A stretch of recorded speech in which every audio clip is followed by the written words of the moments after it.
start off, COVID-19's origin is still not exactly known.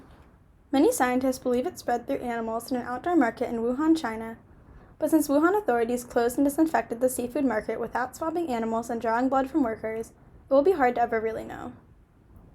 To give a brief overview of China's coronavirus timeline, on December 31st, the Chinese National Health Commission reported 44 cases of pneumonia of an unknown cause.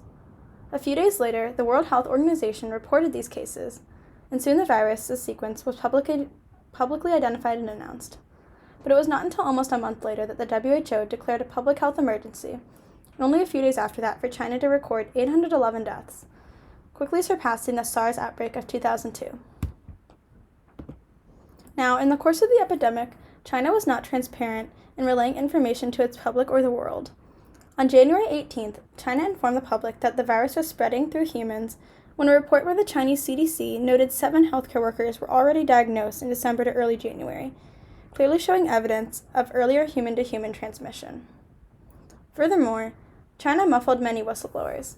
The most noted one was Li Wenliang, an ophthalmologist at Wuhan Central Hospital, who messaged his college friends that there were several cases of an undetermined coronavirus, asked them not to share this information, and told them to protect themselves.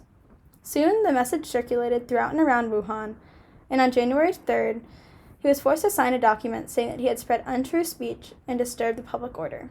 He returned to work, and on January 10th was diagnosed with coronavirus, which at this point the public still did not really know much about, and sadly passed away February 9th. In an interview with the New York Times, he remarked that it would have been better if officials disclosed information about the epidemic earlier and that there should be more openness and transparency along their course of action. It is not until January 20th that the Chinese President Xi Jinping officially addresses COVID-19, and then 3 days after announces total lockdown for Wuhan in the middle of the night, leaving residents with only 8 hours to buy food, medicine, and other essential goods before sealing off highways, buses, and airplanes completely. If one had pets, they were forced to train them to pee in a spot inside the house. This just shows how extreme their quarantine was, and all leads to questioning how the response could have been improved and more aligned with human rights if people were notified earlier. Additionally, China refused weeks of offers from the WHO and CDC to come offer special expertise and help. It is not until around February 10th that the WHO finally departed for their mission, over a month after China first got news of coronavirus. Experts on China speculate that this may be because they are still scarred from public criticism of the way they handled the SARS outbreak in 2002, or that they may be hiding embarrassing information such as how many doctors and nurses have already died. Others think that they may just want to handle the issue on their own.